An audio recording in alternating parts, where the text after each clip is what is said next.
पण पाहिजे होता यार, VIP दर्शन झालं असतं यार माझं. आणि काशीला पण गेले होते मस्त. अंकिताने मला तिच्या बड्डेला बोलवलं होतं आणि मी तिच्या बड्डेला गेले. अरे 10 वर्षांपासूनची फ्रेंडशिप आणि ती माझी मम्मी काही पण देते मला डब्याला. आता मी मस्त कडधान्यच खाणार आहे. मटकीला तर लय भारी मोड आलेले. केशव मी घालण्यात दिसत आहे असं बांधले, चांगले दिसते ना. एक फोटो काढ माझा, एक स्नॅप टाकायचा आहे मला. केशव तू काहीच बोलत नाही, काहीतरी बोल ना. मी एकटीच मगापासून बडबड करते, तू काही बोलतच नाही. मग असं कसं होईल रे? तू कधीच काही बोलत नाही, किती शांत राहतो रे. हे बी इथं मंदिरात, चला आपण पाय पडायला जाऊ आता. अरे इथे ना पाय पडला ना तुझी सगळी इच्छा पूर्ण होती. चल चल आपण पाय पडायला जाऊ.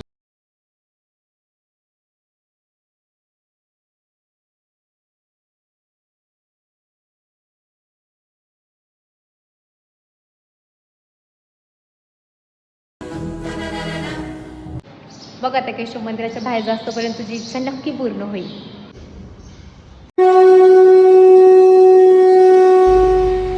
केशव मान ना पटकन ते शूज, किती लेट करतोय रे तू. चल ना पटापट. ए केशव चल की अरे.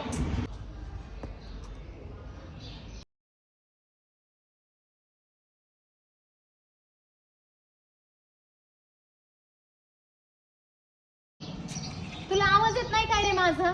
वेड आहेस काय?